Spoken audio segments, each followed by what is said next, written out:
إن الحمد لله نحمده ونستعينه ونستغفره ونعوذ بالله من شرور أنفسنا ومن سيئات أعمالنا من يهده الله فلا مضل له ومن يضلل فلا هادي له وأشهد أن لا إله إلا الله وحده لا شريك له وأشهد أن محمدا عبده ورسوله أما بعد.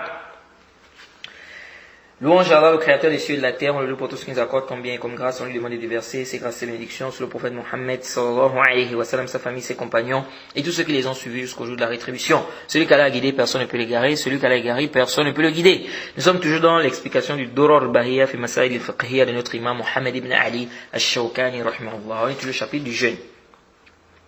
Alors ça a été rapporté de Hafsa, que le prophète Mohammed sallallahu alayhi wa sallam a dit Man lam yubayyit as-siyam qabla al-fajr fala siyama lahu. Celui qui ne prend pas l'intention du jeûne avant la prière de Fajr n'a point de jeûne. Ce hadith est rapporté par Abi Daoud, Tirmidhi, Nasa'i, Ibn Majah, Ahmed. Et ça a été authentifié par Ibn Khuzaymah, Ibn Hibban, Sheikh Al-Albani et bien d'autres. Bien évidemment, les savants divergent sur ce hadith, sur l'authenticité de ce hadith. Mais ce hadith, as-sahih wa ta'ala, c'est un hadith authentique. Parce que les savants divergent, est-ce que c'est mawqouf, est-ce que c'est la parole de Hafsa ou c'est la parole du prophète. As-sahih, c'est le hadith me remonte jusqu'au prophète Mohammed sallallahu alayhi wa sallam. Alors, ce hadith, c'est un hadith qui est clair. Le prophète dit, celui qui ne prend pas l'intention de jeûner, donc avant Fajr, il n'a pas de jeûne. Donc il faut l'intention dans le jeûne. Il faut l'intention. Et ça, c'est l'avis du Jumhur. Contrairement aux Hanafiya qui ont dit, on peut prendre l'intention avant le zawal. On peut prendre l'intention avant le zawal, concernant le jeûne du mois de Ramadan. Okay. As-sahih, c'est l'avis du Jumhur. Il faut prendre l'intention, n'est-ce pas, avant Fajr. Maintenant, une question se pose. Pour le jeûne surrogatoire, est-ce que c'est la même chose? As-sahih, là. Pour le jeûne surrogatoire, tu peux prendre l'intention dans la journée, à condition que tu n'aies pas encore mangé. C'est venu dans le Sahih Muslim, le hadith d'Aïcha, radhiyallahu anha, قالت دخل علي النبي صلى الله عليه وسلم ذات يوم فقال هل عندكم شيء قلنا لا قال فإني إذن صائم جيد ثم أتانا يوما آخر فقلنا أهدي لنا حيث فقال أرينيه لقد أصبحت صائما فأكل رواه مسلم. Aïcha dit que le prophète est rentré chez elle un jour. Il a demandé est-ce que vous avez quelque chose, donc est-ce que vous avez quelque chose à manger. Elle a dit non. Le prophète a dit je suis alors en jeûne. Et un autre jour il est venu et elle dit nous avons dit on nous a donné donc de la viande, on nous a donné quelque chose à manger. Et le prophète Mohammed sallallahu alayhi wa sallam a dit de montrer et il a dit j'étais en jeûne, il a mangé. Je me suis réveillé en jeûne, il a mangé. Hadith est dans Muslim. Alors ce hadith, c'est la preuve de la majorité des savants que pour le jeûne surrogatoire, c'est pas une condition de prendre l'intention dans la nuit. Donc tu peux, par exemple, c'est-à-dire tu t'es réveillé, tu n'avais pas l'intention de jeûner, à 9h tu prends l'intention de jeûner. Ça c'est pour le jeûne surrogatoire. Quant au jeûne obligatoire, il faut prendre l'intention dans la nuit. Ça c'est l'avis qui est juste pour l'autre alam. Bien évidemment, pour le jeûne surrogatoire, il y a une divergence. Par exemple, Daoud al-Zahiri, l'imam Malik, Ibn Hazm, al-San'ani, l'imam Shawkani disent même le jeûne surrogatoire, il faut l'intention dans la nuit. Mais ça c'est pas sahih. Allah ta'ala a'lam. Maintenant, une question ici. On a dit qu'il faut prendre l'intention dans la nuit. Est-ce que chaque jour du mois de Ramadan, il faut une intention? Ou bien une intention suffit? C'est-à-dire l'intention du premier jour suffit? C'est-à-dire, est-ce que si j'ai pris l'intention de jeûner tout le mois de Ramadan, cette intention-là me suffit? Ou bien chaque jour du mois de Ramadan, je dois prendre une intention? Alors ici, il y a une divergence.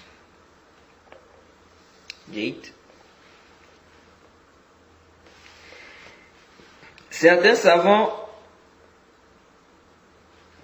disent il faut pour chaque jour une intention. Ça, c'est l'avis du Jumhur. Donc, l'imam Ahmed, dans le Mashhur, du Madhab, l'imam Shafi'i, l'imam Abu Hanifa, Jayid, ici une riwaya de Ishaq, ils disent il faut c'est-à-dire chaque jour il faut une intention. Pourquoi? Ils disent parce que chaque jour est une adoration indépendante de l'autre. C'est-à-dire si par exemple tu as gaspillé le jeûne du lundi, ou bien tu as gaspillé, on est par exemple à lundi, tu as gaspillé ça, ce jour-là. C'est-à-dire tu as par exemple fait quelque chose qui annule ton jeûne. Est-ce qu'on va dire que le mardi aussi, ton jeûne est gaspillé? Donc, parce que tu as gaspillé le lundi, donc le jeûne du mardi aussi est gaspillé, le jeûne du mercredi aussi est gaspillé. Non. Donc, ils disent que chaque jour, c'est un jour, c'est-à-dire c'est un jeûne, c'est-à-dire chaque jour de jeûne dans le mois de Ramadan, c'est un jour indépendant de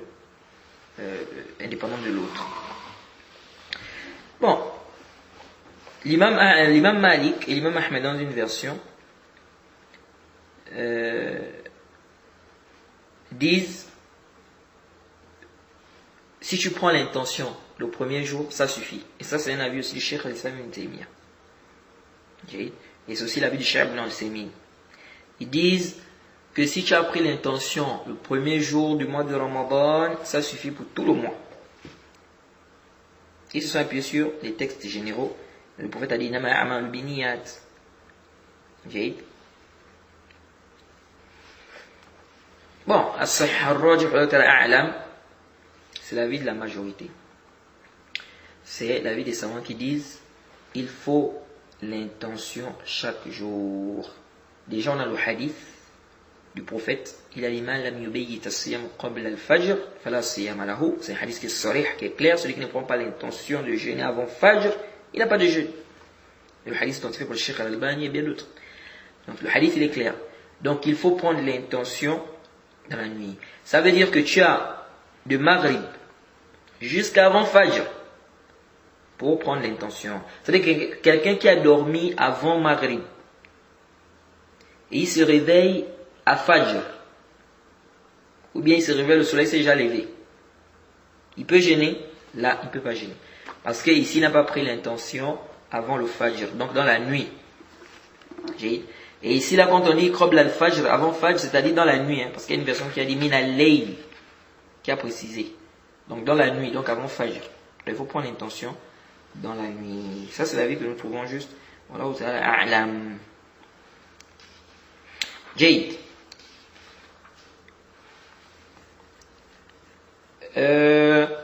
Une autre question ici.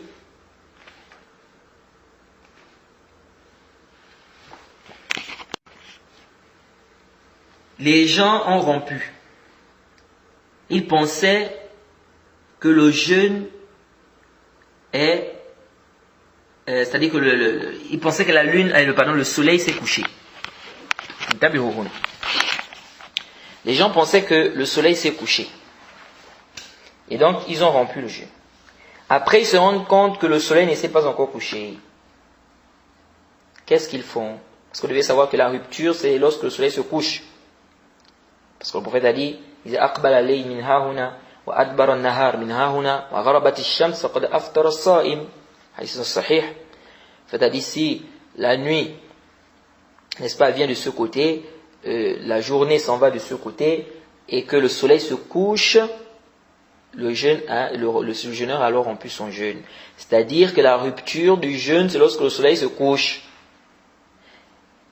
Donc, une fois le soleil se couche, ici c'est la rupture du jeûne. Donc, si le course, c'est-à-dire que le cercle du soleil là est rentré, c'est rentré complètement, ici là, on dit, c'est le moment de la rupture. Même si on voit encore un peu des rayons, parce que vous savez, quand le soleil se couche, il y a encore un peu c'est-à-dire encore un peu la lumière.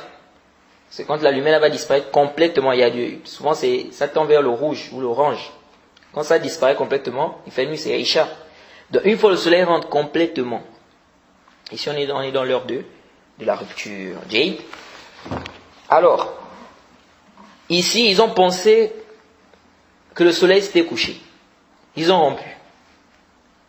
Après, ils se rendent compte que, le soleil ne s'est pas couché. C'est quoi le hukm? Alors, la majorité des savants disent, dès qu'ils se rendent compte que le soleil ne s'est pas couché, ils doivent arrêter de manger. Et ils doivent rembourser le jour-là. Ça, c'est l'avis de l'imam Malik, l'imam Ahmed, Abu Thawr, et c'est l'avis du Cheikh Abdelaziz bin Baz.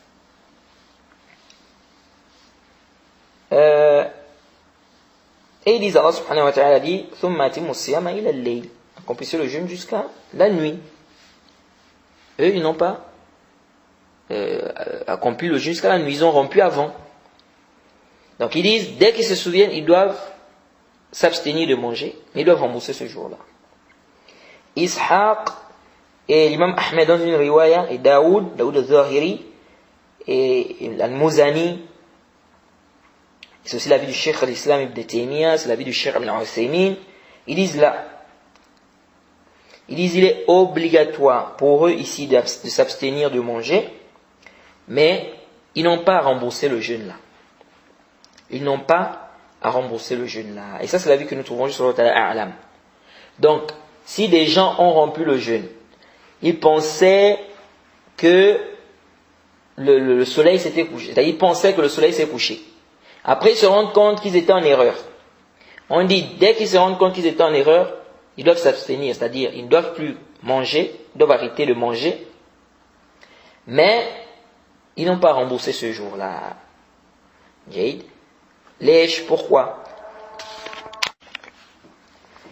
C'est rapporté dans le Sahih, et Inch'Allah ça va venir. Le prophète a dit, Man nasiya wa huwa sa'imun fa akala wa shariba falyutimma sawmahu. C'est-à-dire celui qui est oublié, c'est-à-dire quelqu'un qui est en jeûne. C'est-à-dire celui qui est en jeûne, qui a oublié, il a mangé ou bu, qu'il continue son jeûne. Ce hadith nous prouve déjà que si tu as oublié, quand tu es en jeûne, c'est-à-dire tu as oublié, tu as mangé, ou bien tu as bu, on dit ici tu continues ton jeûne. Donc quand tu as servi, tu as pris l'assiette, tu as commencé à manger, tu as oublié que tu es en jeûne. Tu manges, tu vides bien l'assiette. Tu as bien vidé l'assiette. Tu achètes même un jus, tu bois. Tu prends l'eau, tu bois. Tu prends le dessert. Quand tu termines tout ça, tu te rends compte que tu étais en jeûne. Le jeûne est annulé ou pas? Ton jeûne n'est pas annulé. Le prophète a dit ici, celui qui a oublié, il est en jeûne, il a mangé ou bu, qu'il continue son jeûne. Jade. Donc ça montre quoi? Donc celui qui a oublié ici, c'est comme celui qui s'est trompé. Donc, ils ont pensé que le soleil était déjà couché, alors qu'en réalité, ce n'était pas encore couché. Donc, dès qu'ils se rendent compte qu'ils se sont trompés, on dit, abstenez-vous de manger, mais dire maintenant qu'ils doivent rembourser, non. On dit, ils s'abstiennent, leur jeûne est valide. Ça, c'est un.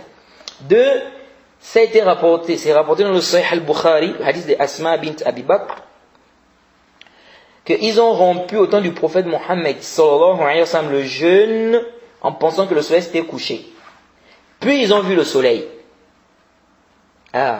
Puis ils ont vu le soleil. Ce hadith, c'est un hadith authentique. Nulle part dans ce hadith on dit que le prophète leur a demandé de rembourser. Jade. Dans ce hadith, on ne dit pas que le prophète leur a demandé de rembourser. Même si ça reste muhtam, c'est-à-dire qu'il y a l'hypothèse, ce que quelqu'un peut dire, mais on n'a pas aussi dans le hadith, alors on ne dit pas aussi dans le hadith qu'ils n'ont pas remboursé. Mais nous disons, le zahir, c'est qu'on ne leur a pas demandé de rembourser, parce que si on leur avait demandé de rembourser, le rapporteur nous aurait cité cela. Parce que vous voyez. Donc ici nous disons, ceux-là ou celui-là qui a rompu en croyant que le soleil s'était couché et en réalité le soleil ne s'était pas couché, s'est rendu compte que le soleil ne s'est pas couché, on dit ici, dès qu'il se rend compte que le soleil ne s'est pas couché, il s'abstient, il arrête de manger, mais il n'a pas remboursé le jeûne, et son jeûne est valide. Ça c'est l'avis du Cheikh l'Islam Ibn Taymiyyah, du Cheikh Ibn Uthaymin, c'est aussi l'avis d'Ibn Khuzayma, et de bien d'autres. Et c'est aussi l'avis de l'imam Ahmed dans une riwaya.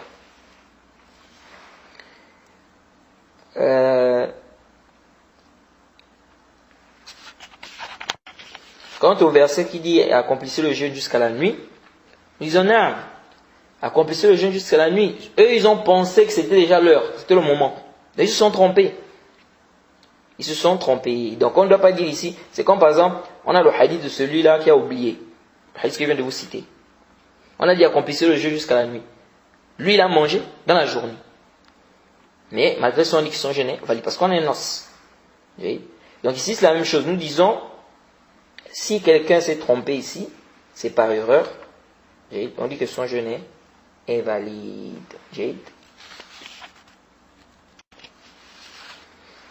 Ça, c'est la vie qui est juste pour l'Alam. Donc, si la personne s'est trompée ici, en pensant que le soleil s'est couché alors que le soleil ne s'est pas couché, après la personne se rend compte que le soleil ne s'est pas couché, on dit, la personne arrête de manger, mais il n'y a pas de jeûne à rembourser. C'est-à-dire la personne ne rembourse pas ce jour. Et ce jeûne, son jeûne est valide. Le prophète Mohammed, sallallahu alayhi wa sallam, dans le hadith de Anas ibn Malik, il dit tasahharu fa inna fi sahur baraka. C'est-à-dire, prenez le sahur. Certes, dans le sahur, il y a une baraka. Hadith Bukhari et Muslim. Le sahur, c'est ce repas-là que l'on prend avant le fajr. Quel est le jugement du sahur? Alors certains savants disent, il y a un consensus des savants que c'est mustahab, c'est préférable. Comme l'imam Nawawi dit qu'il y a un consensus. Bon, l'imam Nawawi, Ibn Munzir a rappelé qu'il y a un consensus des savants que c'est mustahab. Ibn Qudama aussi a dit qu'il ne connaît pas une divergence entre les savants que c'est mustahab. Apparemment, Sheikh Al-Albani voit que c'est obligatoire, le sahur. Parce qu'il s'appuie sur l'ordre qui est venu dans le hadith. On a dit tasahharu fa inna fi sahur baraka. On a dit tasahharu, c'est l'ordre. Et l'ordre implique l'obligation. Il y a aussi un hadith qui est venu dans le Sahih Muslim. Le prophète a dit la différence qu'il y a entre notre jeûne et le jeûne des gens du livre, c'est le sahur. C'est dans le Sahih Muslim, le hadith de Amr ibn As. Il dit que tout ça, ça montre l'obligation. Mais nous disons, as-sahih ar-rajih, c'est l'avis de la majorité des savants, le sahur n'est pas obligatoire, mais c'est préférable. Et ce qui montre que c'est pas obligatoire, c'est le wisol. Le wisol, c'est le fait de jeûner. Tu jeûnes 2 jours enchaînés sans rompre. Donc au lieu de rompre, lorsque le soleil va se coucher, toi tu ne rompes pas, tu continues ton jeûne jusqu'au jour suivant. Ça on appelle ça le wisol. On va voir qu'il y a un débat des savants, est-ce que c'est yajouz ou la yajouz. On va voir qu'il y a une figure où c'est permis. Il y a un cas où c'est permis. Donc ça montre que c'est pas une obligation, parce que le prophète a fait le wisol. Il a même fait avec les compagnons. Or, le wisol, c'est-à-dire tu jeûnes 2 jours d'affilée comme ça sans rompre. Donc, si c'était obligatoire, le sahur, le prophète n'avait pas fait le wisol. Et les compagnons ne devaient pas le faire aussi avec le prophète. Parce que dans le wisol, tu jeûnes 2 jours enchaînés, sans rompre. Donc ça veut dire qu'ils n'ont pas pris le sahur. Est-ce que vous suivez? Allah Ta'ala a'lam. Et l'imam al-Bukhari a fait allusion à cette istidlal là aussi. Et le hadith du wisol, pour montrer que le sahur n'est pas obligatoire.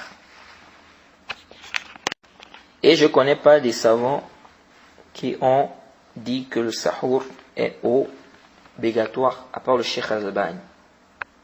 Je ne connais pas des savants qui ont dit que c'est obligatoire. Non.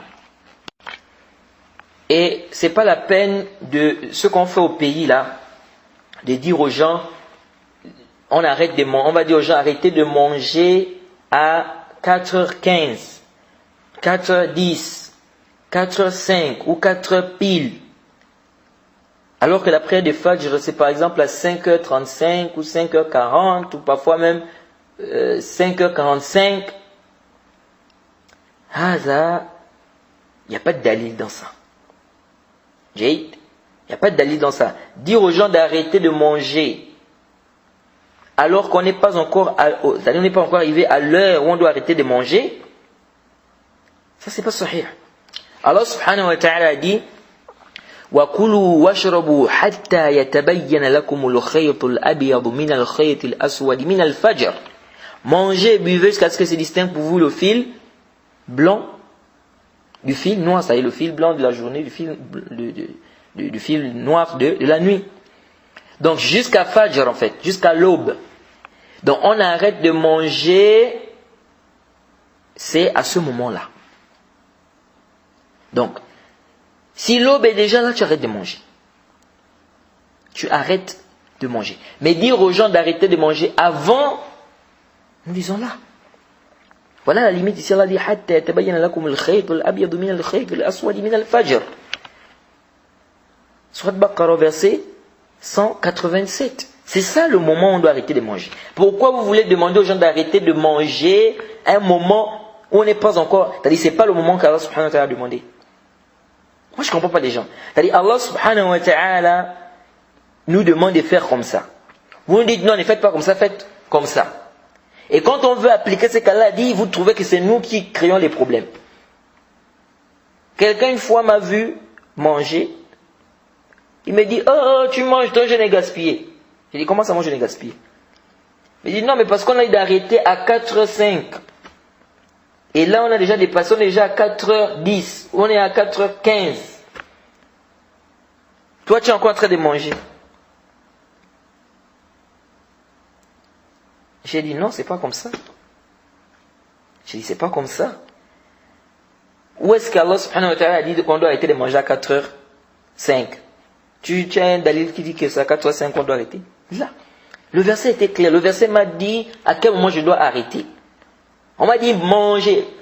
On a dit wakulu washrabu. Mangez, buvez. Hatta tabayyana lakum al-khayt al-abyad min al-khayt al-aswad min al-fajr.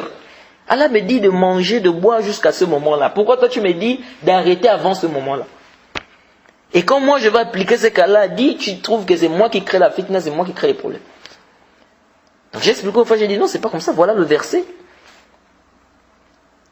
Il dit non, mais les gens qui ont dit 4 heures là, ils connaissent ceci, cela. Je dis non, c'est pas ça mon frère. Et tu vois que l'heure, entre l'heure de Fajr et l'heure où il demande d'arrêter là, il y a vraiment un long moment là. Et quand tu demandes pourquoi vous faites ça, oh non, c'est pas bil ihtiyat. Pas mesure des précautions. Donc Allah subhanahu wa ta'ala, quand il a dit ici là, c'est-à-dire quand il nous demande d'arrêter de manger à ce moment-là, donc il n'a pas bien fait ici.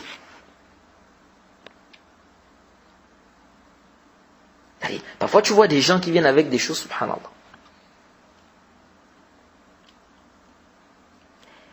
Donc, intabihu li hadha. Ici nous disons, on ne doit pas compliquer les choses.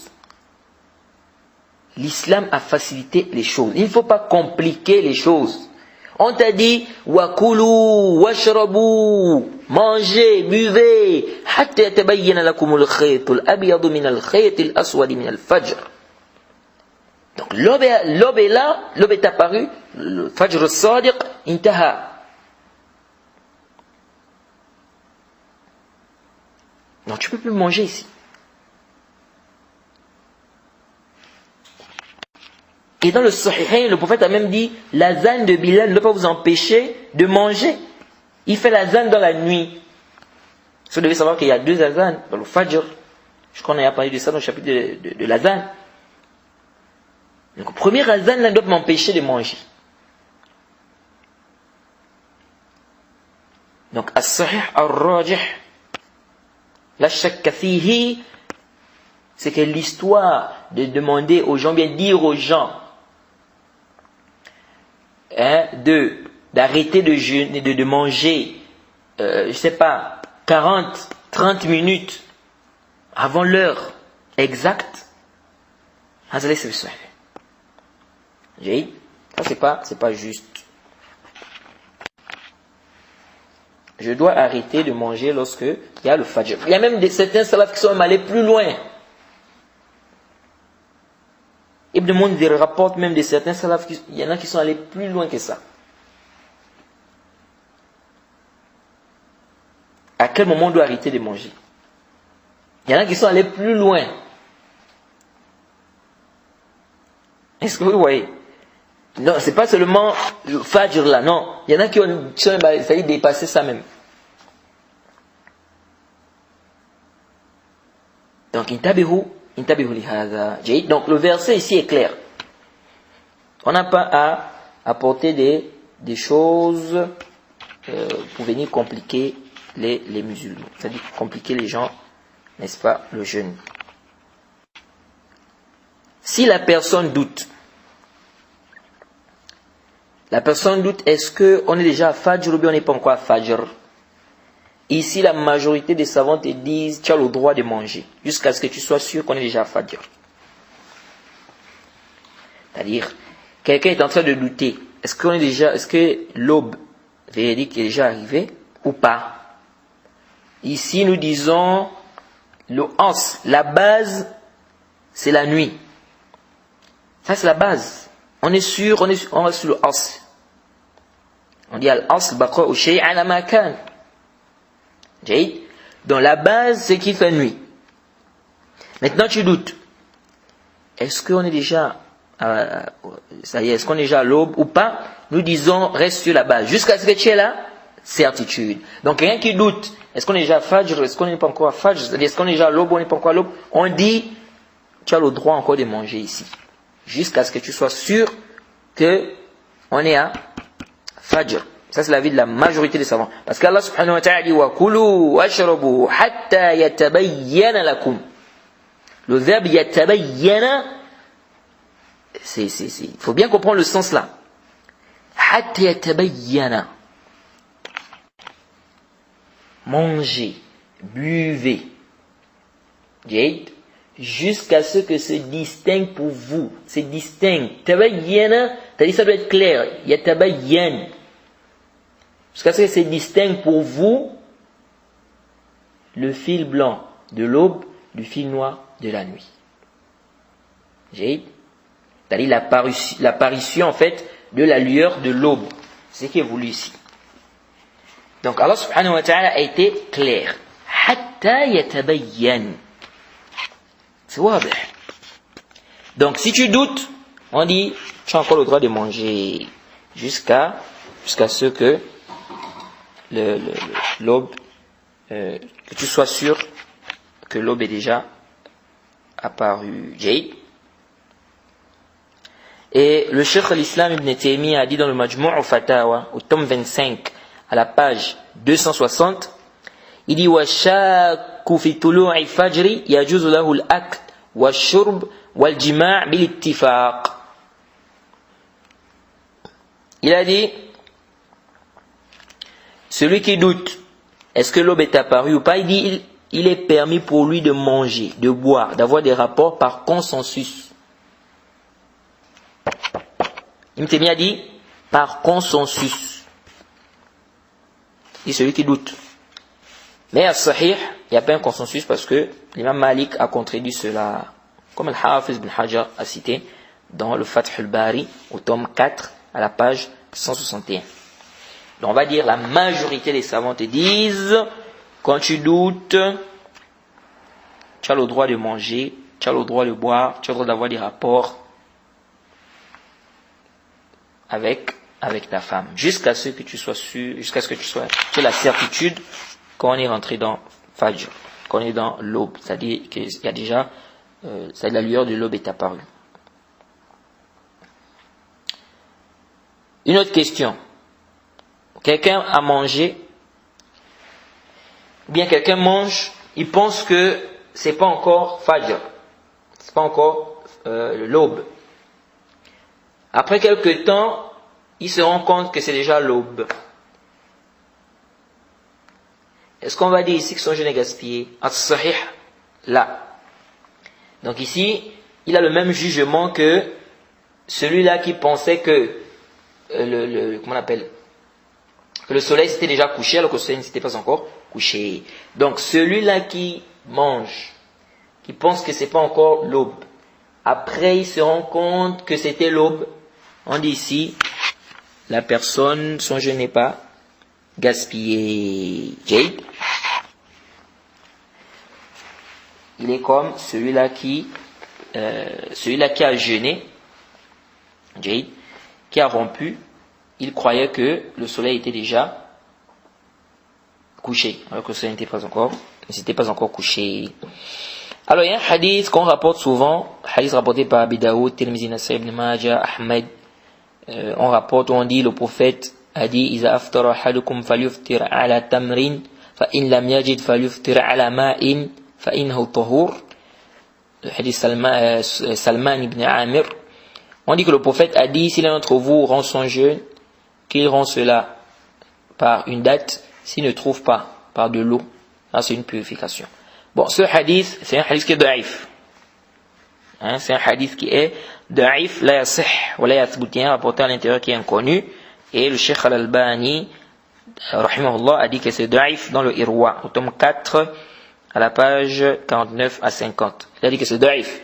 Donc le hadith qui dit que le prophète a ordonné, il a dit, si l'un d'entre vous rend son jeûne, qu'il rend son jeûne avec une date, s'il ne trouve pas avec de l'eau, grâce à une purification, ce hadith est da'if. Mais on rapporte par contre du fi'l du prophète. Jaïd. On dit que le prophète Mohammed sallallahu alayhi wa sallam,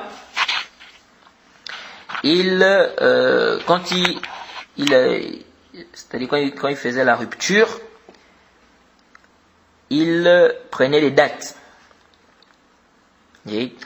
Ou bien, s'il ne trouvait pas, il prenait de l'eau. Ça a été rapporté dans les Sunan Tirmizi, c'est authentifié par le Cheikh Muqbil. Jaïd.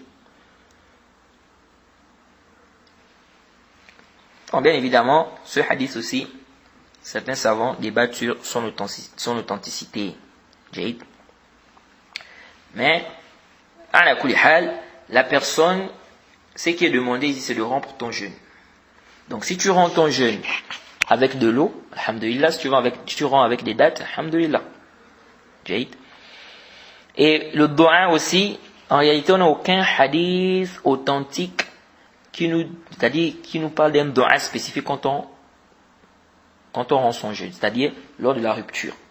Il n'y a aucun hadith authentique en ce qui concerne la rupture du jeûne, sauf un hadith qui est rapporté par Abi Daoud, hadith d'Ibn Omar, où on dit que le prophète Mohammed sallallahu alayhi wa sallam disait Zahaba dhamma'u wabtalat al-uruq wa sabat al-ajru insha'Allah. Jaïd.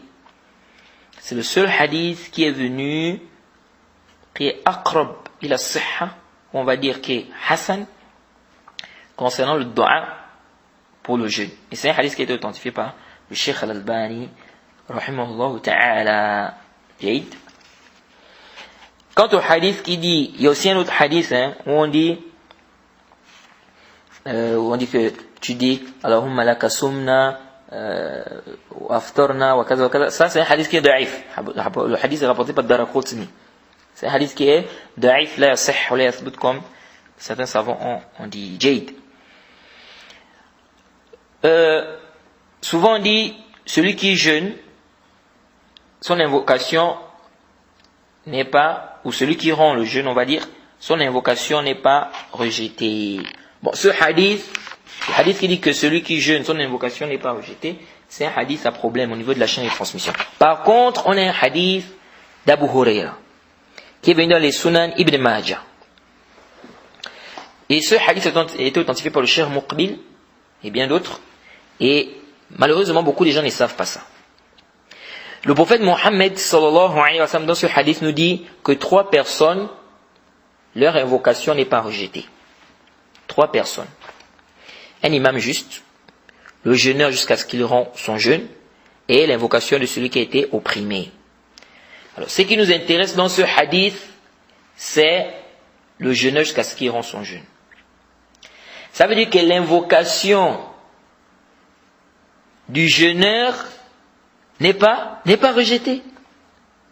Donc, beaucoup de gens se disent que c'est quand tu rends. Non, pendant que tu es en jeûne, celui qui jeûne là, son invocation n'est pas rejetée. Est-ce que vous suivez? Donc ce n'est même pas au moment de la rupture, non. Pendant que tu es en jeûne, parce que le prophète a dit 3 personnes, leur invocation n'est pas rejetée. Il a dit un imam qui est juste, celui qui est en jeûne jusqu'à ce qu'il rende son jeûne. Donc quand tu es en jeûne, il faut profiter à faire des doigts. Quand tu es en jeûne, profite à faire des invocations. Profite à demander à Allah subhanahu wa ta'ala. Il y a une question aussi que les savants traitent souvent ici. Des pays où la journée dure. Vous allez voir des pays, par exemple, la journée fait 24 heures. 24 heures de temps. Est-ce que cela doit gêner 24 heures là? On dit, naam, vous devez gêner 24 heures. Oui. Par contre, les savants disent, si c'est 2 jours, par exemple, la journée fait près de 2 jours. Donc plus de 24 heures. 2 jours par exemple, ou plus, 3 jours, 4 jours. Ici, les savants disent, les gens vont regarder ici les pays qui sont proches. C'est-à-dire, ils vont regarder les pays proches. Et ils vont se baser sur leurs horaires. Mais si c'est 24 heures seulement, ici les savants disent quoi? Que les gens jeûnent. Les gens jeûnent. Alors, le prophète Mohammed sallallahu alayhi wa sallam dans le hadith d'Abu Hurairah, ça a été rapporté qu'il a interdit de faire le wissal. On n'a déjà pas eu de wissal. Fait de jeûner, c'est-à-dire 2 jours comme ça, de manière successive, sans rompre. On voit un hadith où le prophète a interdit de faire le wissal. Et un musulman a dit, فَإِنَّكَ يَا رَسُولَ اللَّهِ تُوَاصِلْ. Donc un compagnon du prophète. Il a dit, mais ô messager, toi tu fais le wissal. Le prophète a dit, وَأَيُّكُمْ مِثْلِي. Et qui d'entre vous est comme moi? Mon Seigneur me nourrit et m'abreuve. Et ils ont donc refusé d'arrêter le wissal. Donc ils ont fait quand même le wissal. Le prophète a fait le wissal avec eux un jour, puis un autre jour. Puis lorsqu'ils ont vu la lune, il a dit, si la lune avait retardé, j'allais ajouter. Là, c'est rapporté par Bukhari Muslim. C'est-à-dire, on vous a demandé d'arrêter. Vous avez voulu faire le wissal. En fait, si on n'avait pas vu la lune, j'allais jeûner avec vous. Et ceci, pour qu'ils voient, c'est-à-dire l'effet du wissal. Parce que le prophète leur a dit de ne pas faire. Alors, mon Seigneur m'abreuve et me nourrit. Les savants ont divergé. Qu'est-ce que ça veut dire? Mon Seigneur m'abreuve et me nourrit. Certains ont dit, c'est-à-dire, mon Seigneur me nourrit, c'est-à-dire, haqiqatan. Que Allah subhanahu wa ta'ala donne la nourriture au prophète, n'est-ce pas? Il donne à boire au prophète réellement. Bon, d'autres savants ont dit non. Ça, c'est pas sahih. Parce qu'ils ont dit, si réellement, il mangeait et il buvait, ça ne devait pas être le wissal alors. Parce que le wissal, c'est le fait de ne pas manger. Donc tu jeûnes comme ça de manière enchaînée. Donc 2 jours enchaînés comme ça sans rompre. Ils disent, mais si le prophète Mohammed sallallahu alayhi wa sallam ici mangeait réellement, ça ne devait pas être un wissal alors. Et d'autres ont dit, le sens ici, c'est-à-dire, c'est la force.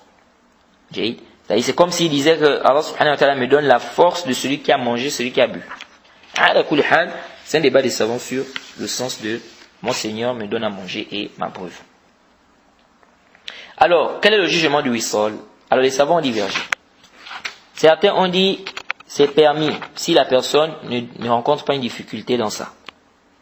Et ça a été rapporté de certains compagnons.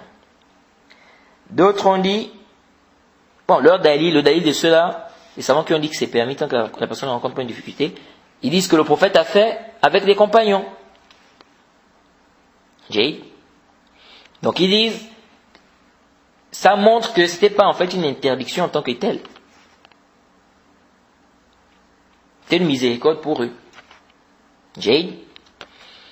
Deuxième avis, c'est que c'est interdit. Ça, c'est l'avis de la majorité des savants. C'est l'avis de l'imam Shafi'i, l'imam Abu Hanifa, l'imam Malik, Ibn Hazm, Ibn al-Arabi, l'imam Shawkani, dans son Sharh du Durar, donc le Darari. Et ça, c'est l'avis que nous trouvons juste au A'lam, c'est que c'est interdit de faire le wisal. Parce que le prophète a interdit. On a vu le hadith. Le hadith nous dit Naha Rasulullah sallallahu alayhi wa sallam anil wisal. Le prophète interdit le wisal. Hadith Abu Huraira, Bukhari, Muslim. Donc on voit bien que c'est une interdiction. Quant au fait de dire que les compagnons ont jeûné avec le prophète, ils ont fait le wisal. Ici nous disons le prophète a fait ça. C'était pour qu'ils comprennent. C'était pour qu'ils comprennent. C'est-à-dire, c'était pas pour dire en fait que c'est permis. C'était comme pour leur donner une leçon. C'est pourquoi il a dit dans le hadith, il a dit, si on n'avait pas vu la lune, j'allais continuer avec vous. Donc c'était comme pour leur donner une leçon. Et c'est là aussi, il peut avoir une sagesse dans ça. Parce que lorsqu'ils vont faire le wisal, ils vont voir que, c'est-à-dire ils vont voir la sagesse de l'interdiction. Parce que tu jeûnes comme ça de manière enchaînée sans rompre, ils vont dire que, ils vont voir que c'est un peu compliqué, c'est difficile de jeûner comme ça sans rompre. Est-ce que vous suivez? Et donc, il peut y avoir une hikmah ici. Le prophète voulait ici qu'ils comprennent la sagesse de l'interdiction. Ce n'est pas ici que le prophète Mohammed sallallahu alayhi wa sallam était en train de leur, ou bien de leur faire comprendre que c'est permis. Et ce qu'on a rapporté de certains compagnons, soi-disant qui faisaient le wisal, on dit que ça c'est pas un dalil. Et du moment où on a déjà le hadith du prophète où il a interdit, c'est clair. Et puis il y a des grands compagnons qui n'ont pas fait le wisal, tels qu'Abu Bakr Siddiq, Omar, et bien d'autres. Pourquoi ils n'ont pas fait ça? Donc dire que certains compagnons ont fait le wisal, c'est pas un dalil du moment où on a, n'est-ce pas, le hadith du prophète Mohammed sallallahu alayhi wa sallam. Maintenant les savants débattent, est-ce qu'on peut faire le wisal jusqu'à l'aube, jusqu'à Fajr? Donc je jeûne, arrivé à Maghrib, donc lorsque le soleil se couche, je ne romps pas le jeûne. Je continue jusqu'à Fajr. Là, il y a un khilaf. Il y a aussi un khilaf ici, Jade. Bon, certains savants ont permis, tels que l'imam Ahmed, Ishaq, Ibn Munzir, Ibn Khuzayma, et certains savants parmi les Malikiya, ils ont dit c'est permis jusqu'à l'aube. Mais au-delà, non. Parce que le prophète dit que c'est venu dans le Sahih al-Bukhari, le hadith d'Abu Sa'id al-Khudri, anna nabiyya sallallahu alayhi wa sallam qala, fa ayyukum arada an yuwasil, fa yuwasil illa as-sahara. C'est-à-dire celui parmi vous qui veut faire le wisal, qui le fasse jusqu'à l'aube, donc à Fajr. Jade. Et ceux qui ont dit c'est interdit, ils disent, le prophète Mohammed sallallahu alayhi wa sallam a dit dans le hadith de Bukhari et Muslim, hadith de Omar, radiyallahu anhu, le prophète a dit, إذا أدبر النهار من ها هنا وأقبل الليل من ها هنا فقد أفطر الصائم. Lorsque la nuit, n'est-ce pas, lorsque la journée s'en va de ce côté, la nuit vient, n'est-ce pas, d'ici, le jeûneur a rompu son jeûne. Ils ont dit, on a dit le jeûneur a rompu son jeûne. Donc ça veut dire dès que le soleil se couche, il a rompu le jeûne. Mais cette istidlal là, laisse sahih. Lèche. Parce que ici, quand le prophète a dit le jeûneur a rompu son jeûne, ça ne veut pas dire que dès que le soleil se couche, même si tu n'as pas rompu le jeûne, même si tu n'as rien pris, tu n'as rien mangé, tu as déjà rompu. Là, C'est pourquoi l'imam Sana'ani, dans Subul Salam, il a refuté ça. Il a dit si c'était ça le sens, c'est-à-dire quand on dit le jeûneur a rompu son jeûne. Si le sens du hadith, c'était que lorsque le soleil se couche, la personne a déjà rompu, même si la personne n'a pas pris quelque chose, c'est-à-dire même si la personne n'a pas mangé, il dit tous les hadiths qui nous encouragent à se précipiter à la rupture, etc. Tous ces hadiths, ça servent à quoi alors? Donc ça montre ici que le sens du hadith, ce n'est pas ça. Le sens du hadith, c'est-à-dire que c'est le moment de rompre. Jaïd. Donc l'avis que nous trouvons juste sur l'autre alam, c'est que c'est permis de faire le wissal jusqu'à l'aube. Jaïd. Et ça c'est l'avis d'Ibn al-Qayyim aussi. C'est l'avis d'Ibn al-Qayyim. Rahimahullah. Alors, il y a une mas'ala ici qui est importante. Vous savez, Allah subhanahu wa ta'ala a dit dans Surat Baqarah, au verset 183, Inch'Allah, ça va venir. On va parler de ce verset-là, 183 à 185, parce qu'il y a plusieurs masaïl ici qu'on doit comprendre. Celui qui est en voyage, la femme enceinte, ce qu'elle doit rembourser, doit pas rembourser, le vieux qui n'arrive pas à jeûner, tout ça, Inch'Allah, ça va venir. Allah subhanahu wa ta'ala dit Ya ayyuha alladhina amanu kutiba alaykum as-siyama kama kutiba ala alladhina min qablikum la'allakum tattaqun.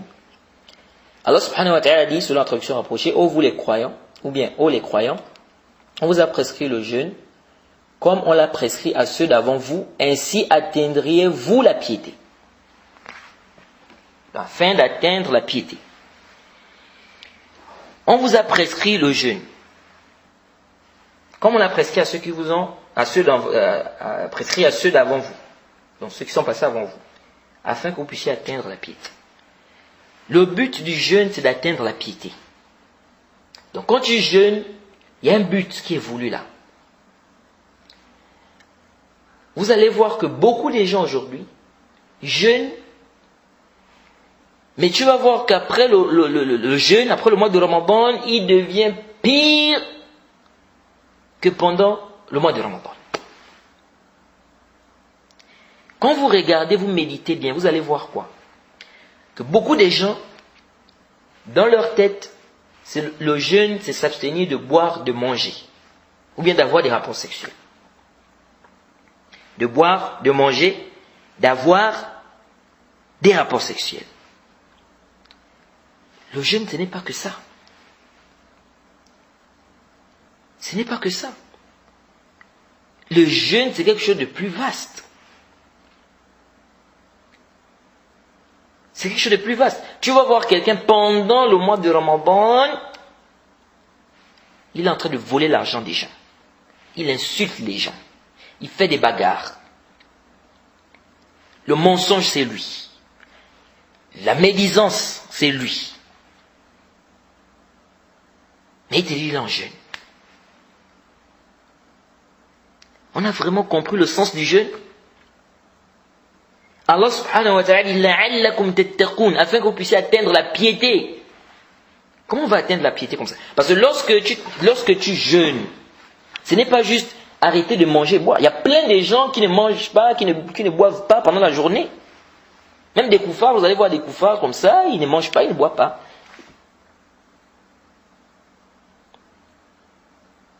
Est-ce pourtant que la personne va atteindre la piété?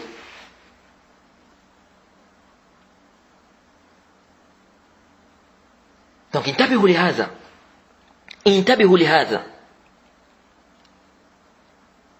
C'est pourquoi le prophète Mohammed sallallahu alayhi wa sallam nous dit, le hadith est dans le Sahih al-Bukhari, Sunan Abi Daoud et bien d'autres. Le prophète Mohammed sallallahu alayhi wa sallam dit, Man lam yada' qawla az-zur wa la 'amala bihi wal jahla falaysa lillahi hajatun fi an yada'a ta'amahu wa sharabahu. Le prophète dit, celui qui ne va pas délaisser des mauvaises paroles, des fausses paroles, des mauvaises paroles, des mauvais propos, wal 'amal bihi wal jahl, des mauvais actes, des pratiques des ignorants. Le prophète dit, falaysa lillahi hajatun fi an yada'a ta'amahu wa sharabahu. Allah subhanahu wa ta'ala n'a pas besoin qu'il délaisse la nourriture et la boisson. C'est-à-dire, Allah n'a pas besoin qu'il se prive de manger et boire. Est-ce que vous voyez ça? Intabihu. Si le jeûne, c'était seulement manger, c'est-à-dire c'était seulement s'abstenir de manger et boire. Le prophète Mohammed sallallahu alayhi wa sallam devait dire, dans le hadith qui est venu dans le Sahih,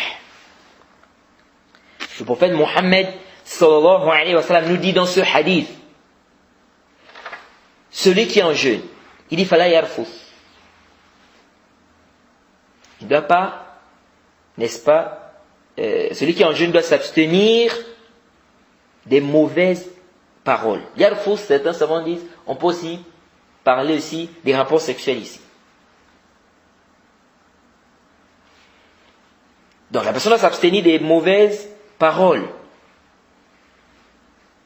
Le fait d'être pervers. Le prophète a dit, si quelqu'un l'insulte, suivez, hein, ça nous prouve que les gens qui pensent que le jeûne c'est seulement arrêter de s'abstenir de manger et boire. Le prophète dit, si quelqu'un l'insulte, qu'il dise, je suis en jeûne. Si le jeûne, c'était seulement s'abstenir de manger et de boire,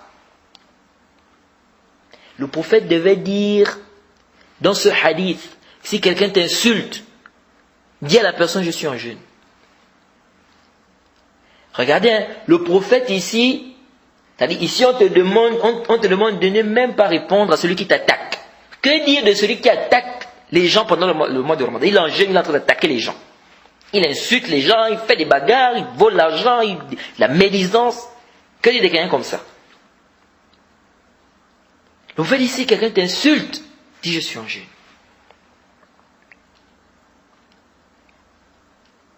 Regardez ça. Et le prophète Mohammed sallallahu alayhi wa sallam, dans les sunan Nasa'i, le musnad de l'imam Ahmed, le hadith d'Abu Hurairah, le prophète dit Rubba sa'im laysa lahu min siyamihi illa al-ju' wa rubba qa'imin laysa lahu min qiyamihi illa as-sahara. Illa sahara. Au fait, il se peut que le jeûneur n'ait de son jeûne que la faim. Il se peut que le prieur n'ait de sa prière que l'insomnie. Donc le jeûne, ce n'est pas seulement s'abstenir de manger et boire. Là, tu dois t'abstenir de mentir, t'abstenir de faire des péchés pendant la journée du mois de Ramadan. Et tu dois combattre ton corps. Et c'est là où vous voyez la difficulté. S'abstenir de manger et boire, tout le monde peut faire ça. Hein?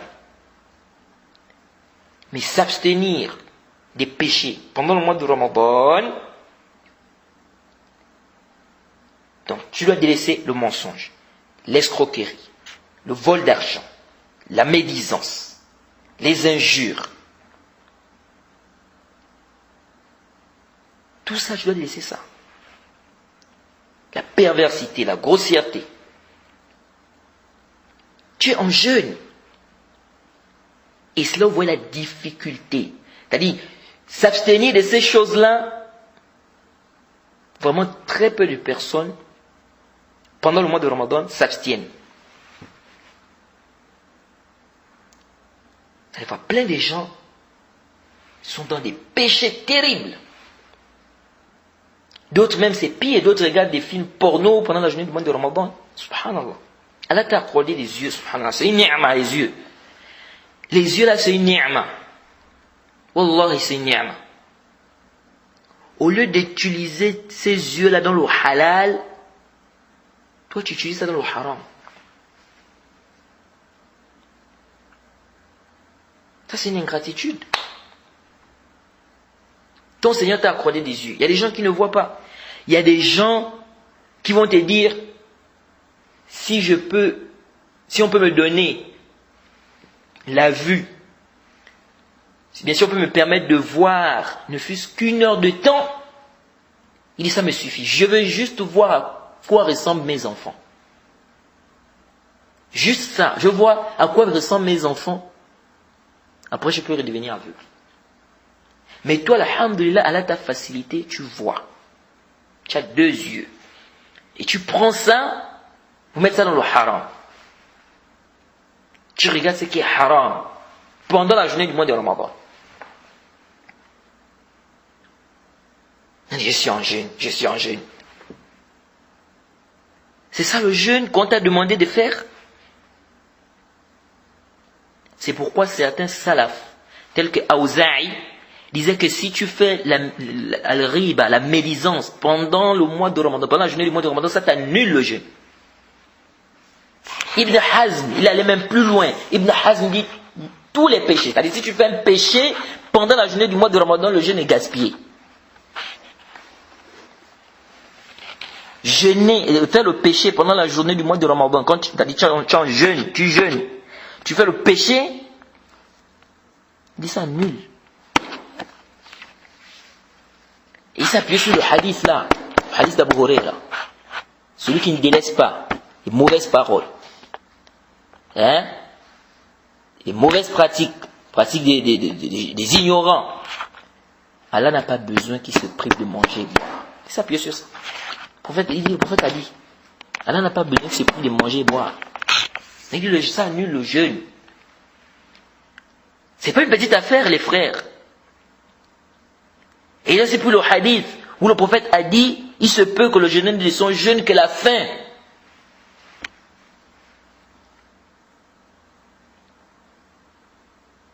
C'est pourquoi quand vous lisez des paroles, des athars, des salafs, sur comment ils jeûnaient, subhanallah. Aujourd'hui, on se demande, qu'est-ce qui se passe? C'est pourquoi tu vois certaines personnes, il a jeûné tout un mois, après le mois du Ramadan, il est pire. Tu dis, mais celui-là, il sort d'un jeûne, d'abord même, laissons même ça, le premier jour, même le jour de Eid, subhanallah, le jour de Eid même, le jour de la fête, c'est-à-dire, tu vas voir de ces choses, subhanallah. La musique, l'habillement, tu regardes, c'est catastrophique. D'autres vont boire, consommer de l'alcool. D'autres, c'est le zina. Ça, c'est-à-dire, tout le mois du... Subhanallah, c'est terrible, ajib. Laissons même, c'est-à-dire qu'on va me dire, non, après le mois de Ramadan, non. Le même, c'est-à-dire, le jour du Eid même, tu vois certains musulmans, c'est-à-dire, tu dis, subhanallah, c'est-à-dire, ceux-là, ils ont jeûné tout le mois de Ramadan, et ils sont sortis, c'est-à-dire la leçon, c'est-à-dire ce qu'ils ont apporté, ou bien ils sont sortis du jeûne, c'est avec ça. Premier jour, hein, tu vois, ils sont en train de danser, d'autres sont en train de taper des tam-tams, d'autres c'est comment on appelle, l'alcool, d'autres même font des soirées, même soi-disant boîtes de nuit.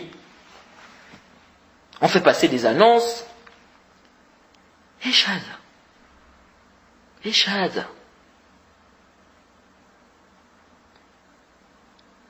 Le jour même de Ramadan. Quelqu'un m'a venu dire qu'il a fait zina pendant le jour de Eid. Même dire ça, il n'y a plus de honte. C'est terrible. Tu as jeûné tout le mois de Ramadan, tu fais zina pendant la journée du mois de Ramadan, pendant le Yom al-Eid, et tu viens, tu dis aux gens, tu n'as même plus honte. C'est terrible, les frères. Vraiment, on doit essayer de revoir beaucoup de choses. Nas'Allah salam wa l'afiyah. Subhanallah. Il faut qu'on revoie bien le sens du jeûne. Il faut qu'on revoie ça bien. Parce que beaucoup n'ont pas compris le sens du jeûne.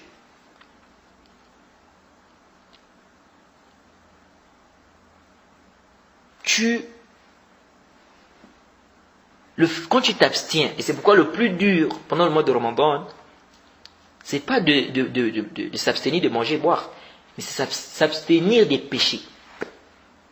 Ça, c'est le plus dur. Et celui qui fait des efforts pendant le mois de Ramadan, qui fait vraiment des efforts sincèrement, pendant le mois de Ramadan, cette personne va récolter des fruits. Parce que lorsque, pendant le mois de Ramadan, tu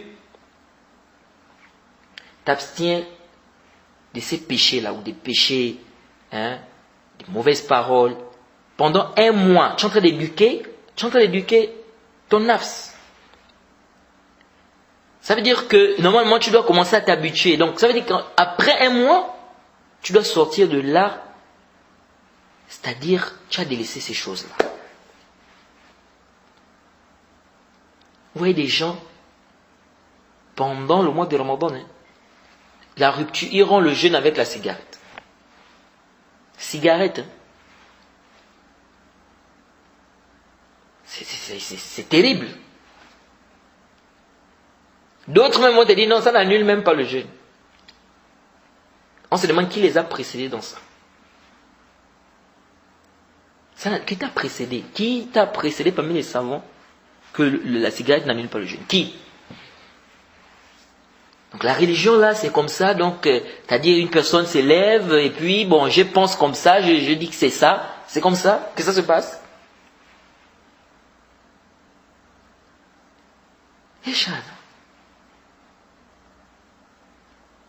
Et après, vous voyez les gens qui se posent des questions.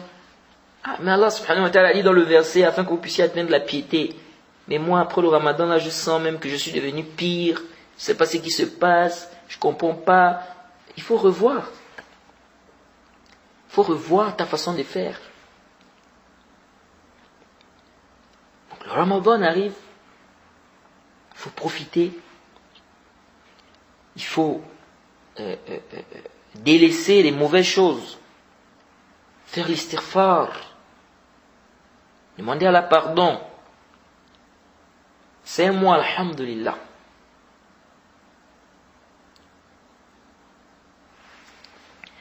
Donc il faut faire très attention à cela. Donc les savants débattent ici sur celui qui fait des péchés pendant la journée du mois du Ramadan. La majorité des savants disent que la personne a péché. Mais le jeûne est valide. Certains savants, comme Ibn Hazm, dit le jeûne est nul. Awza'i dit si tu fais le riba, donc la médisance, pendant la journée du mois du Ramadan, ton jeûne est nul. Et sincèrement, les savants qui ont dit, ou bien ces savants-là, ont des arguments. Et ce sont des arguments forts. Donc, c'est pas un sujet où il faut, c'est-à-dire, on doit faire attention, on ne doit pas blaguer. On ne doit pas blaguer. Okay?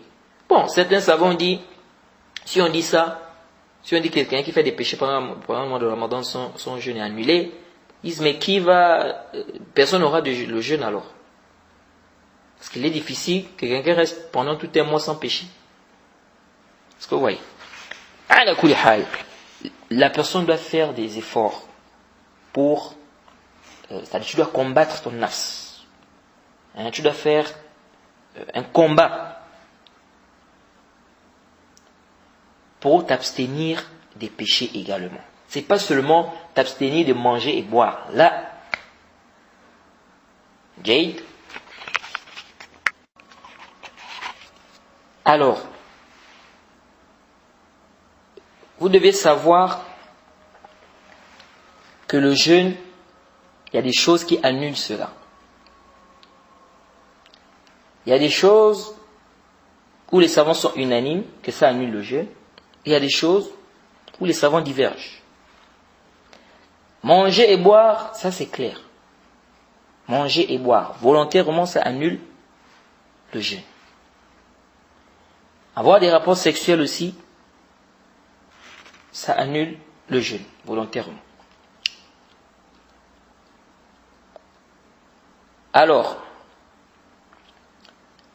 pourquoi je dis volontairement? Parce que les savants divergent. Par exemple, une femme qu'on a forcée à avoir des rapports sexuels, bien qu'on a violé. Quel est le jugement de son jeûne? Inch'Allah, peut-être ça va venir. Ça a été rapporté dans le Sahih, c'est venu dans le Sahih Bukhari Muslim, le hadith de Aïcha. Il dit كان النبي صلى الله عليه وسلم يقبل وهو صائم ويبشر وهو صائم ولكن كان أملككم لإربه. Elle dit que le prophète embrassait, il était en jeûne, touchait ses femmes, il était en jeûne, mais il était celui qui se retenait le plus. De ce hadith, on voit qu'il est permis d'embrasser sa femme pendant la journée du mois de Ramadan. Mais si quelqu'un embrasse sa femme, ou regarde, ou touche, et le sperme sort, ou le mazi, le jeûne est annulé ou pas? Certains savants te disent, si il a embrassé, et que le sperme est sorti, il doit rembourser ce jour-là. Mais il ne rembourse pas si c'est le mazi qui sort. Le mazi, si le mazi sort, il ne rembourse pas. Ça, c'est un avis de l'imam Shafi'i. Deuxième avis,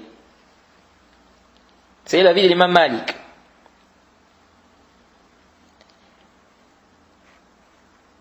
Et Ishaq aussi. Eux, ils disent, si tu as embrassé ou tu as touché, le sperme est sorti, ou tu as regardé, le sperme est sorti, ou bien le mazi, tu dois rembourser. Et tu dois faire l'expiation. Ils ont dit, sauf concernant le mazi. Le mazi, tu rembourses seulement. Mais quand le sperme sort, si le sperme sort, tu fais quoi? Tu dois rembourser, tu dois faire l'expiation. Bon, le mazi, on a déjà expliqué dans le chapitre de la purification ce que c'est. C'est un liquide qui ressemble à l'eau, mais c'est gluant. Ça sort lorsque la personne est excitée. Ça, on appelle ça le mazi.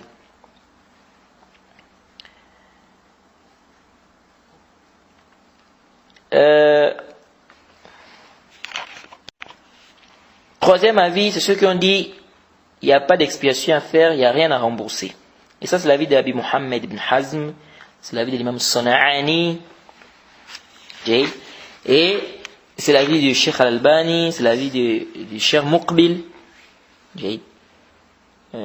C'est pourquoi, quand Ibn Qudam a dit celui qui va embrasser, et puis ça sort, le sperme sort, il a rompu son jeûne sans divergence, Azafihi Nazar. Parce que certains savants mentionnent le khilaf sur la question. C'est que ça n'annule pas, parce qu'il n'y a pas de dalil qui vient montrer que ça annule. C'est la même chose pour l'istimna, la masturbation. La masturbation, ça annule le jeûne ou pas? Quelqu'un se masturbe pendant la journée du mois du Ramadan. Son jeûne annulé ou pas? La majorité des savants disent le jeûne annulé. L'imam Ahmed, l'imam Malik, l'imam Shafi'i disent le jeûne annulé. Leur dalil, ils disent que le prophète, Allah subhanahu wa ta'ala, dans le hadith Qudsi, yad'a ta'amahu wa sharabahu wa shahwatahu min ajli. Quand Allah a fait les éloges de celui qui fait, lorsqu'il a parlé du jeûneur, il a dit délaisse sa nourriture, sa boisson, ses désirs, min ajli. Jade, à cause de moi. Ils ont dit ses désirs ici, c'est général. Donc ils ont dit, celui qui se masturbe pendant la journée du mois de Ramadan, le jeûne est gaspillé, le jeûne est annulé. Ça c'est l'avis du Cheikh Ibn Baz aussi, du Cheikh Ibn Uthaymin. Et ils ont fait, c'est-à-dire les savants qui sont allés dans cet avis, font aussi l'analogie avec les rapports sexuels. Ils ont dit parce que quand quelqu'un a des rapports sexuels, qu'est-ce qu'il y a là-bas? La sortie du sperme. Ils disaient là, la personne a fait sortir le sperme. Par la masturbation, l'istimna. Ibn Hazm a dit, ça n'annule pas le jeûne. Et c'est l'avis de l'imam Sana'ani, C'est l'avis du Cheikh Al-Albani, c'est aussi l'avis du Cheikh Muqbil, le zahir de l'avis du Cheikh Muqbil.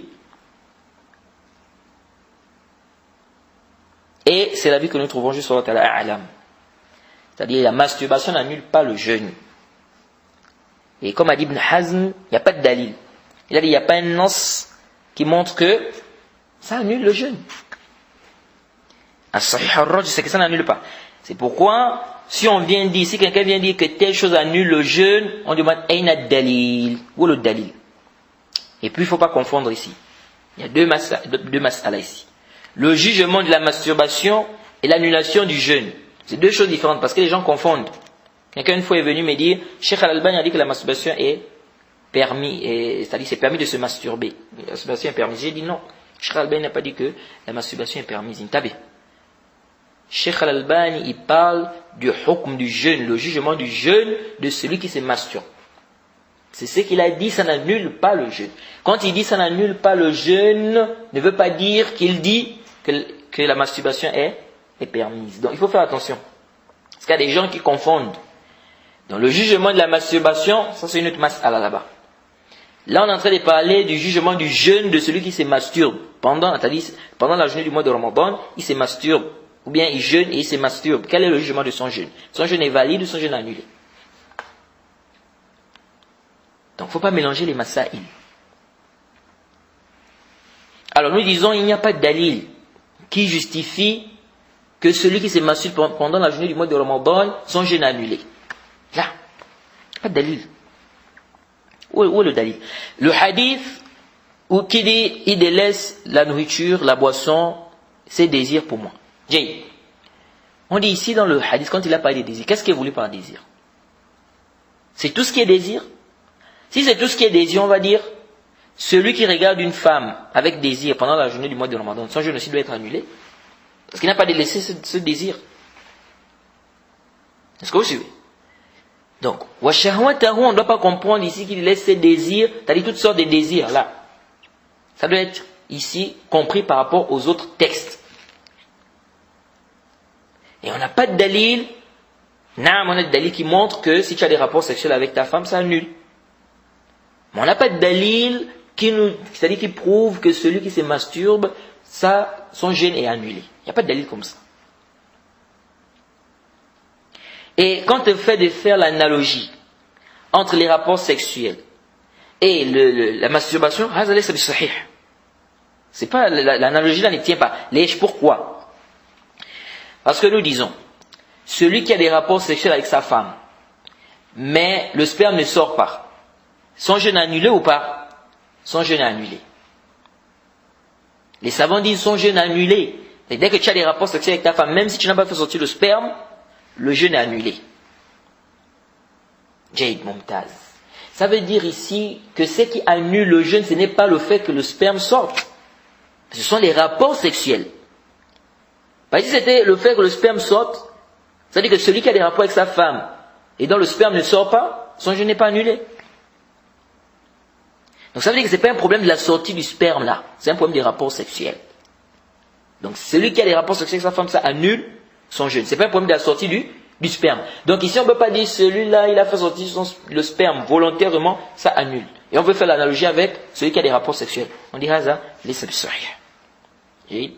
L'avis que nous trouvons juste sur le A'lam, c'est l'avis du Cheikh Al-Albani, Ibn Hazm, San'ani et bien d'autres, c'est que la masturbation pendant la journée du mois de Ramadan, ça n'annule pas le jeûne. Ça n'annule pas le jeûne. Maintenant, est-ce que c'est haram, c'est pas haram? Ça, c'est une autre mas'ala que les savants traitent. Donc, on ne doit pas comprendre ici, quand on dit ça n'annule pas le jeûne, que ça veut dire qu'on est en train de dire que c'est halal. Parce que les gens, souvent, ils comprennent toujours comme ça. On ne sait pas, je ne sais pas, parfois tu te demandes que les gens, où est-ce qu'ils comprennent? C'est-à-dire, ils ont compris ça où là? Et comment ils ont compris ça? Comme celui qui était venu me dire, non, Cheikh Al-Albani a dit que c'est permis de se masturber. Je dis, non, tu as compris ça où? Cheikh Al-Albani n'a pas dit que c'est permis. Il est en train de parler du jugement de celui qui se masturbe pendant la journée du mois de Ramadan. Le jugement de son jeûne. Son jeûne est valide ou pas? Donc il est important de comprendre souvent les divergences des savants. Où est-ce, c'est-à-dire le problème se situe à quel niveau? Où est-ce qu'ils sont d'accord? Où est-ce qu'ils divergent? c'est quoi la cause de la divergence, etc. Il est important de comprendre ces choses-là. Okay? Quant à celui qui se réveille, qui a fait un rêve érotique, il se réveille et il a fait sortir le sperme, c'est-à-dire quelqu'un a fait un rêve érotique, quelqu'un est arrivé, s'est vu peut-être un rêve là-bas avec la femme, etc. Dans le rêve, il se réveille, il trouve qu'il y a du sperme sur son lit, et celui-là, son jeûne n'est pas annulé, bil ijma', par consensus des savants. Comme a dit Ibn Abd al-Barr dans le Tamhid, au tome 7, à la page 192. L'imam Nawawi, dans son Sharh al-Muhadhab, il a aussi rappelé ce ijma' au tome 6, à la page 322. Cheikh al-Islam Ibn Taymiyyah, dans le Kitab al-Siyam, Sharh Kitab al-Siyam, il a dit au tome 1, à la page 485 à 307 à 485, il a rappelé également ce consensus-là. Donc, bil ijma', par consensus des savants, celui qui se réveille, qui a fait un rêve érotique, il voit le sperme, ça n'annule pas son jeûne.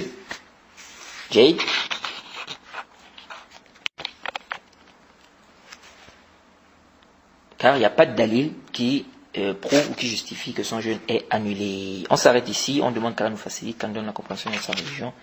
Wa subhanaka Allahumma bihamdik wa ashhadu an la ilaha illa anta astaghfiruka wa atubu ilayk.